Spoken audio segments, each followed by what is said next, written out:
In January 1995, there's a math professor at a national university in South Korea named Professor Kyung-ho. He is a highly dedicated lecturer, very idealistic, and extremely disciplined.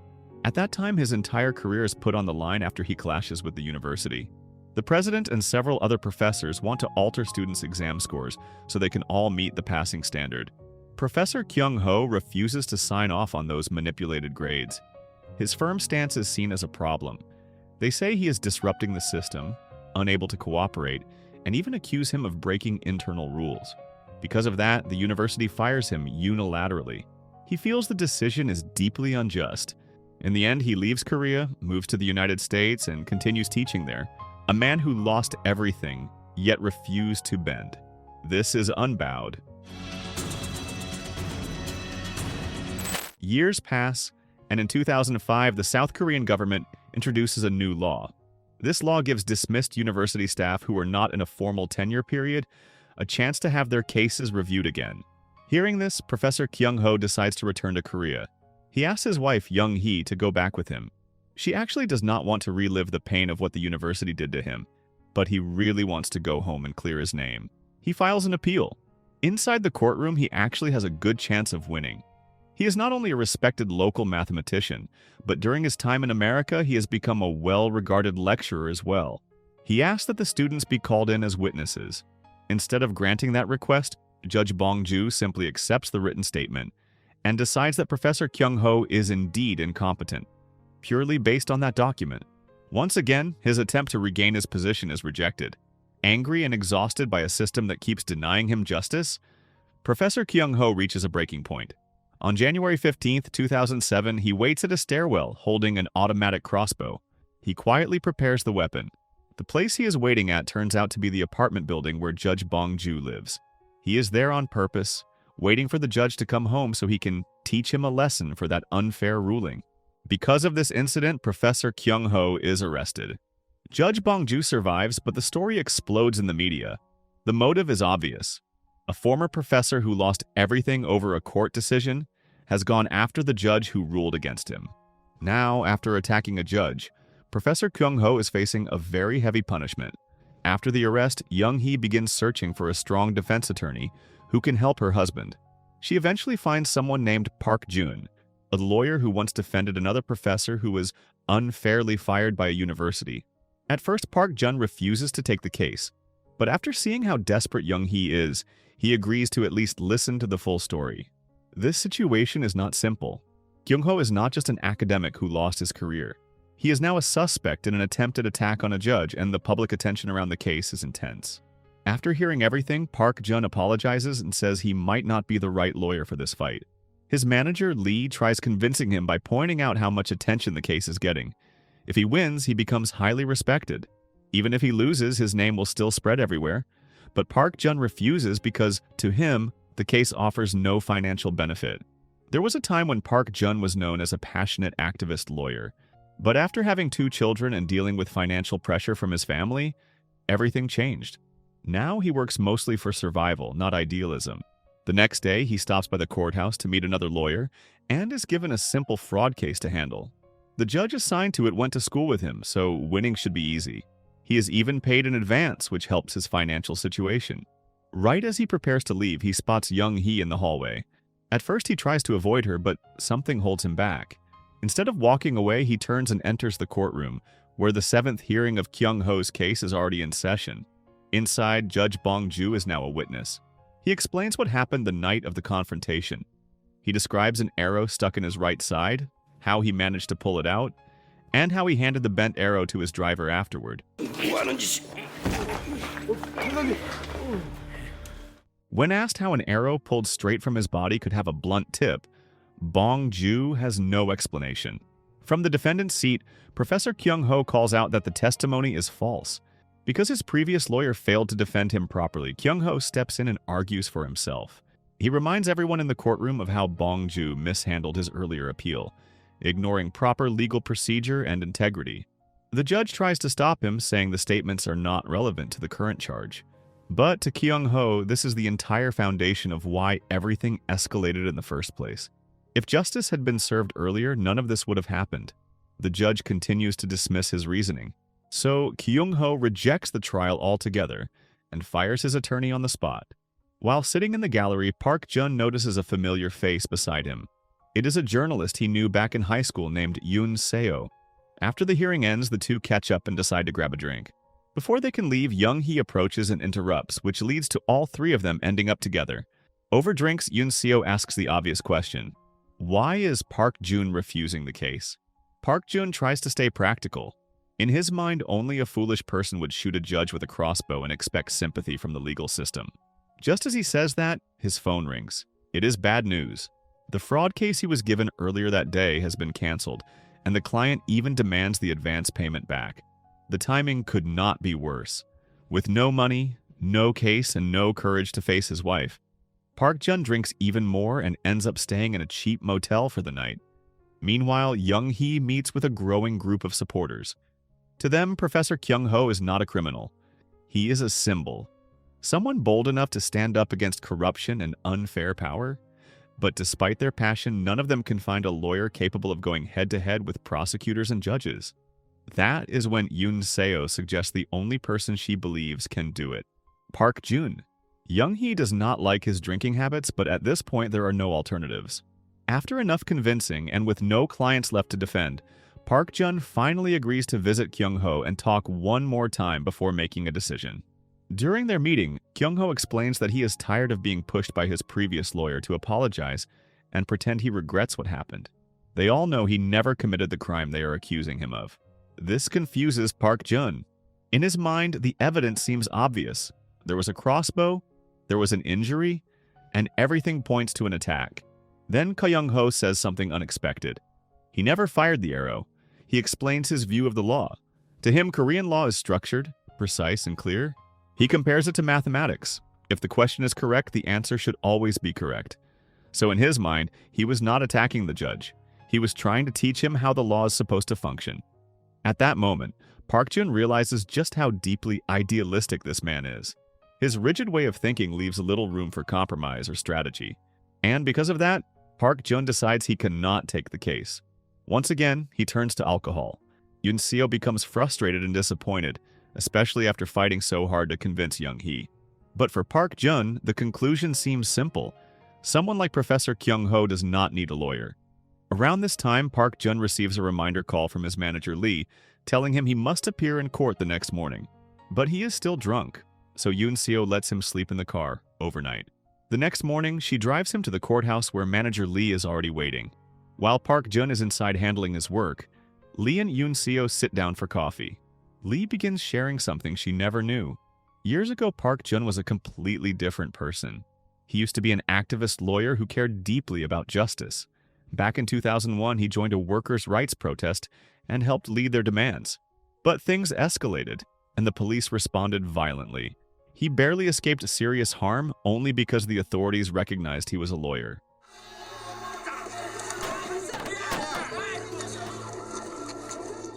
That moment changed him. He blamed himself, believing the violence happened because of his speech. After that, his passion slowly faded and alcohol filled the space where conviction used to be. Lee then plays a recording of that old protest. In it, a younger Park Jun stands confidently, fighting for ordinary people. The contrast between that version of him and who he is now could not be clearer. A few days later, Lee wakes him again, this time with a warning. If he keeps going like this, their office will be sold. The only way forward is to take on Professor Kyung-ho's case. Finally, Park Jun returns to meet Kyung-ho and tells him he has changed his mind.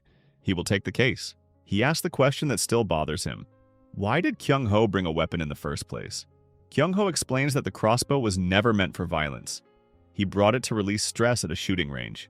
At the judge's apartment, he only wanted to scare Bong-ju and make him reflect on his unfair ruling. With that clarification, Park Jun begins working. He spends long hours reviewing testimony, papers, and evidence. Kyung-ho insists that nothing in his written statements should be changed. Park Jun accepts and they move forward. Soon the first appeal hearing begins. Park Jun stands and presents the case. He argues that from the very beginning, the trial has been unfair to Professor Kyung-ho. The judges involved previously had already discussed the incident and labeled it as an attack on the integrity of the judiciary. That means any judge assigned to this case would naturally be biased before even hearing the facts. Park Jun demands a fair trial. He argues that the professor deserves the chance to present witnesses and evidence. The prosecutor immediately objects. To him, anyone who threatens a judge deserves punishment, not sympathy. He pushes for a 4-year prison sentence and warns that appealing could lead to an even harsher penalty. Despite the tension, Park Jun's bold defense turns heads. Supporters in the courtroom cheer quietly, relieved that at last someone is willing to stand up and challenge the system. On December 10, 2007, the second appeal hearing begins. This time, Park Jun requests that Judge Bong Ju return to the courtroom as a witness because he is the key figure in the entire case. The prosecutor brings out a piece of evidence again, a shirt stained with blood. Park Jun insists the blood be tested to confirm whether it truly belongs to Bong Ju. At first, the judge refuses the request, but Kyung-ho steps in and reminds the court that whenever evidence is presented, it must be connected and proven relevant to the facts.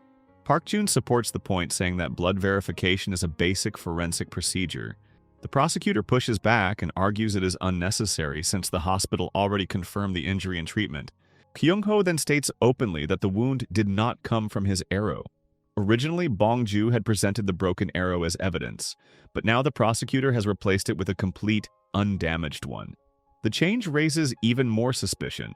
The judge agrees to review the request, but instead decides to call in 4 additional witnesses.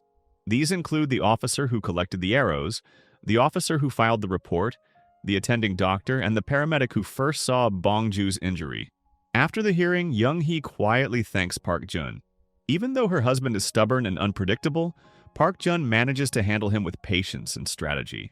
Weeks later, on January 28, 2008, the third appeal hearing takes place. The first witness is the paramedic who initially attended to Bong Ju. He explains that when he arrived, only he and the driver were there. Bong Ju walked out on his own while covering his stomach. The paramedic recorded that Bong Ju claimed the arrow hit him, then bounced off.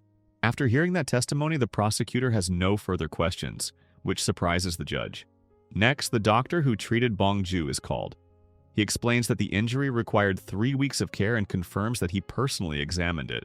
Park Jun returns to the records. The paramedic's report noted the wound depth as 0.5 centimeter, but the hospital records say 2 centimeters. When questioned, the doctor claims the measurement refers to the width of the wound, not the depth, and adds that measuring depth accurately is difficult. Once again, the prosecutor's argument weakens. Then a police officer takes the stand.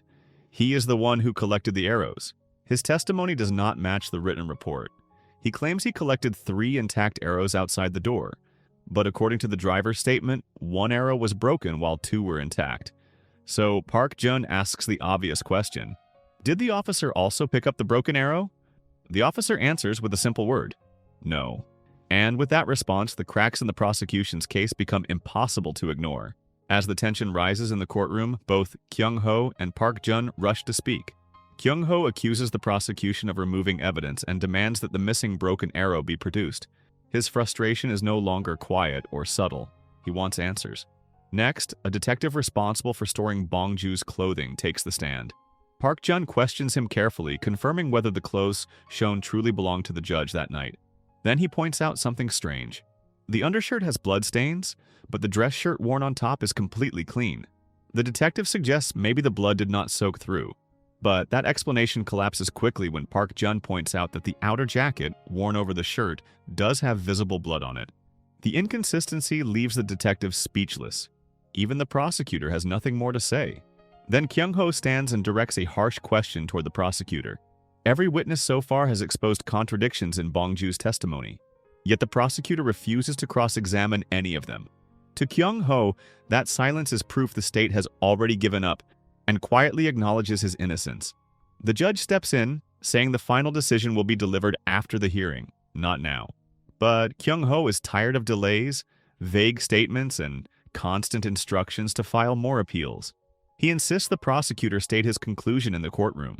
The judge orders the prosecutor to respond, and once again the answer is the same. He believes the evidence already presented is enough. So Kyung-ho pushes the logic forward.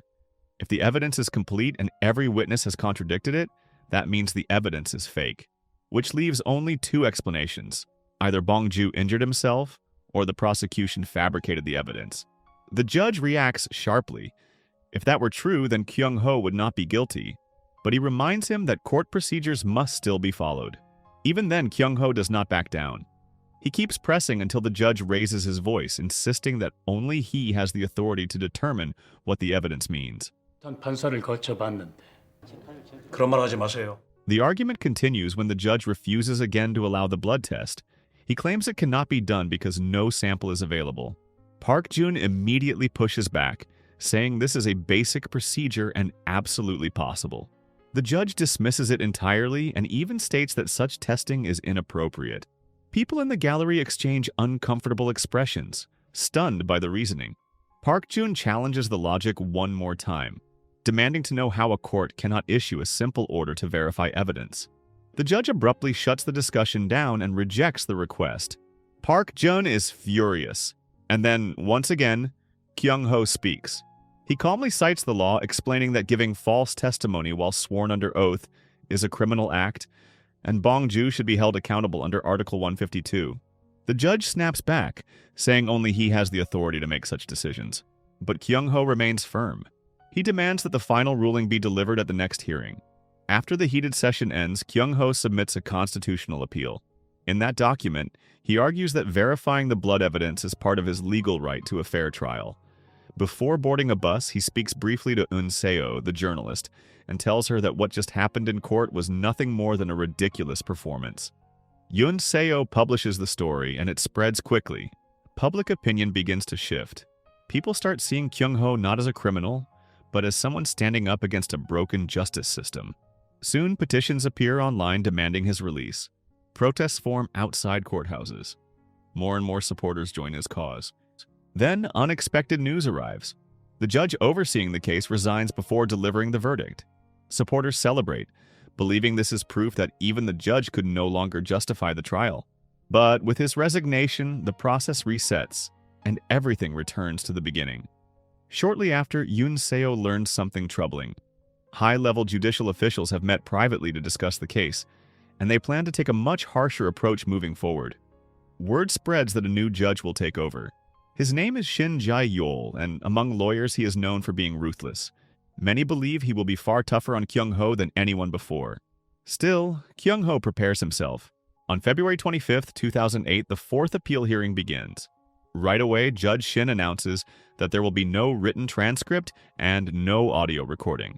Park Jun once again requests a blood test. Judge Shin denies it instantly. This time, it is Kyung-ho who steps in. He reminds the court that none of the witnesses have been able to prove the evidence is genuine. He also brings up something even more alarming. According to the official evidence submission report, he supposedly handed over the bow and arrows voluntarily. But that never happened. Those items were seized, not surrendered, which means the report is false and filing a false police record is a criminal act. He asks the judge whether he acknowledges that. Judge Shin stays silent. Kyung-ho interprets the silence as confirmation. Then he takes it one step further. He declares that if the judge refuses to act on this evidence, then he will file charges against Judge Shin himself for failing to uphold the law. The courtroom freezes. People stare in disbelief. No defendant has ever tried to hold a judge accountable inside their own courtroom. But Kyung-ho is not speaking emotionally. Every sentence he delivers is backed by legal statutes and constitutional law. 위헌 법률 제정 시 이행 거부, 즉 직무유기로 고발함. The balance of power begins to shift. For a moment, it feels as if he is the one running the hearing, not the judge. The session ends abruptly. Park Jun's request to call Bong-ju back to the stand is denied again. Outside the courtroom, Park Jun speaks frankly. They cannot win if the fight becomes personal. Even though he is amazed by how completely Kyung-ho dismantled Judge Shin's authority, he knows the real goal is not humiliation. It is victory. And to win, they need the one person who holds the truth. They need Bong-ju back on the witness stand. That night, everything takes a darker turn. Kyung-ho is suddenly moved from his cell and placed with two other inmates. As soon as the lights go out, the intimidation begins. One of the prisoners demands that he massage him. When Kyung-ho refuses, the beatings start. And they do not stop. Day after day, he is assaulted, humiliated, and eventually abused in ways meant to break his spirit. A week later, visits are finally allowed again. When Park Jun, Young-hee, and Eun Seo see him, They barely recognize him. His face is bruised and his spirit looks crushed. Hearing what happened, Park Jun wants to take legal action against the prison. But there is nothing they can do. The system protects itself. Soon after, Park Jun decides to investigate the weapon at the center of the case. He takes an automatic crossbow to a shooting range. When fired properly, the arrow pierces deeply and leaves no doubt about its strength. Then he tries something different. He fires again, but this time off target, letting the arrow hit a solid surface. The result is exactly what the witness described. The arrow bends and the tip becomes blunt. This discovery changes everything. On March 10, 2008, the fifth appeal hearing begins. Kyung-ho cannot attend because his health has deteriorated, so the focus shifts to cross-examination. A sergeant who tested the weapon is called in. Park Jun asks him to explain the difference between a perfect shot and an imperfect one. The officer confirms it. When the arrow lands properly, it can penetrate flesh up to 15 centimeters. But if the arrow launches incorrectly, it loses power, tumbles, and cannot seriously injure anyone. To reinforce the point, Park Jun presents a video recreation of the incident. The footage clearly demonstrates how the arrow could have bent and why the original wound description did not make sense. But Judge Shin immediately rejects it without any explanation. He even schedules the final hearing right away, shutting down further arguments. Realizing that the court will not allow a fair defense, Park Jun turns to the media. He speaks publicly, explains the evidence, and gives journalists copies of the recreation video. His hope is simple. If the courtroom will not listen, the public will. The truth spreads fast, and the missing broken arrow becomes the key mystery. It seems Bong-ju may have hidden it because he finally understood the implications. If the arrow was bent and blunt, then his injury could not have come from a direct shot. Thanks to the growing pressure from outside, Kyung-ho is moved out of the abusive cell. The warden cannot be punished, but at least he disappears from the situation, likely out of fear of exposure. Park Jun then informs Judge Shin that the trial cannot end yet. The arrow test results still need to be addressed, and the media will now be watching closely. At the newsroom, Eun Seo finishes drafting her report. She is ready to publish the truth, but her editor calls her in and shuts it down. The company has received pressure from the judiciary, and the boss does not want trouble. Eun Seo is stunned. After everything she witnessed, she cannot believe her own workplace is helping silence the case. While she struggles with that decision, Park Jun sits during lunch waiting for the news broadcast. He expects to finally see public coverage, especially after releasing the video.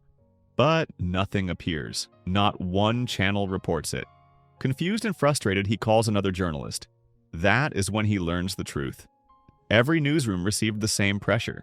The silence is not a coincidence. It is coordinated. For Park Jun, this is a blow. Media exposure could have been their strongest weapon against Judge Shin. Eun Seo, overwhelmed and disgusted, even considers resigning from her job. And Park Jun reaches a decision of his own. If the system will throw him in prison for standing up, then he is ready to share a cell with Kyung-ho. Soon after, the day of the final appeal arrives. On the way to court, Park Jun makes a difficult phone call to his wife. He tells her that he may get arrested today because he is planning to challenge the court openly.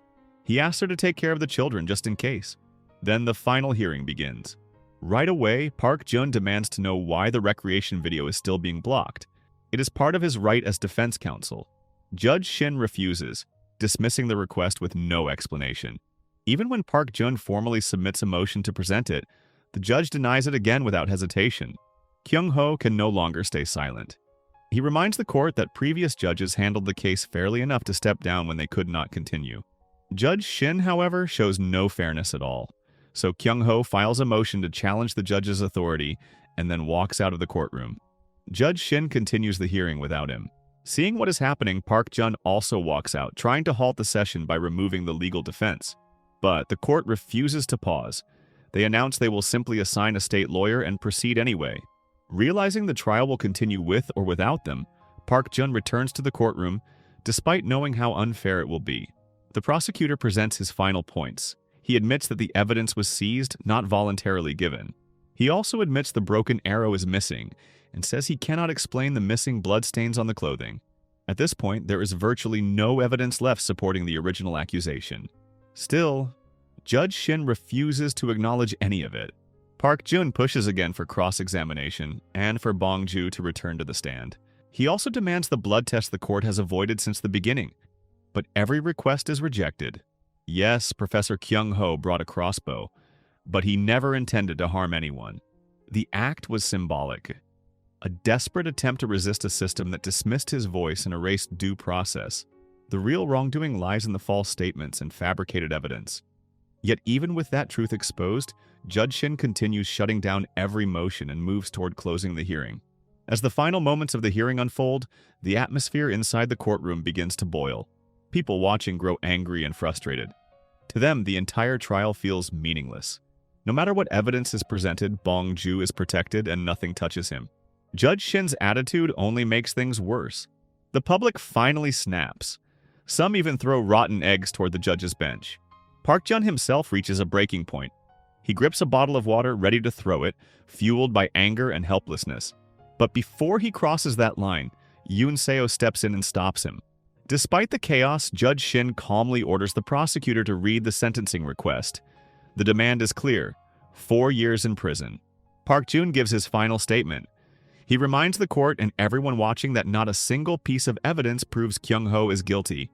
He insists the professor should be released, but deep down he knows the decision has already been made.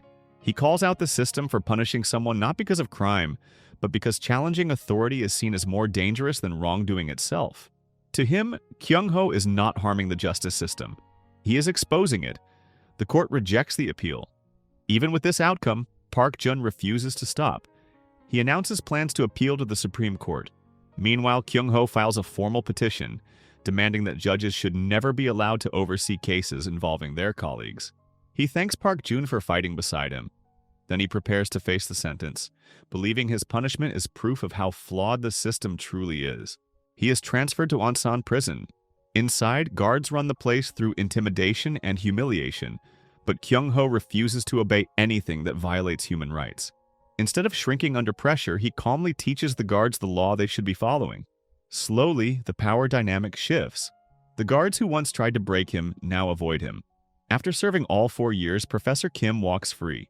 He continues fighting against the judicial system, dedicating his life to defending workers and those without a voice. So the moral of the story is doing the right thing can cost you everything, but giving up costs even more.